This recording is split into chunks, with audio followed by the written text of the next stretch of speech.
Mpendwa, nilitamani kukupa ushauri kidogo. Ikiwa katika maisha kuna kipindi ambacho unajikuta uko unajisikia hauko sawa, yaani maneno yenye uko unasikia kwa masikio uko unaona haingie, yaani uko unaona masituation zimwa mambo fulani fulani iko tu inakukwaza, ni kama vile furaha yako haiko sana. Uko unasikia mara mchoko, unasikia unatafuta fanya kitu, unashindwa, hauwezi, unatafuta nafasi fulani, kila wakati uko na proskrane, kama proskrane, uko unatia tu kesho, ndabifanya kesho, ndabifanya siku ndakuwa pia, unakuwa unasikia kila saa usingizi, ulale, yaani uko unashindwa kufanya hata kazi.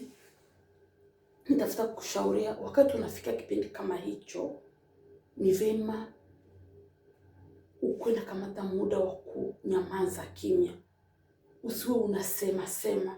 Yaani ukisema wakati ule kusema kujibu wengine, utafanya makosa, utajibia mubaya. Maana uko unasikia tu vitu viko vinaingia vibaya vibaya, kila kitu iko na kukwaza.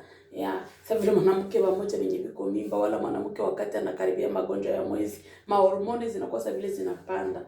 Lakini pia tusiku tunasahau wakati kama ule ni wakati wa nguvu za giza kufanya kazi. Zinafanyaka kazi ili usipate hata hamu ya kuomba.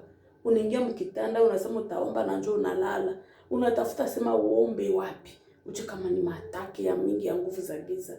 Kwa hiyo muda kama huo usikuwe kunaacha kumwambia Yesu, nisaidie. Baba nitie nguvu. Niwezeshe Mungu wangu. Nisaidie. Roho Mtakatifu nisaidie. Ile ndio nakuomba, na zaidi usiseme, usijibiane, usiandikiane juu utafanya vitu vya kukwazana na baadaye unakiajuta. Ni ushauri kidogo nitafuta kukupatia. Mungu akubariki.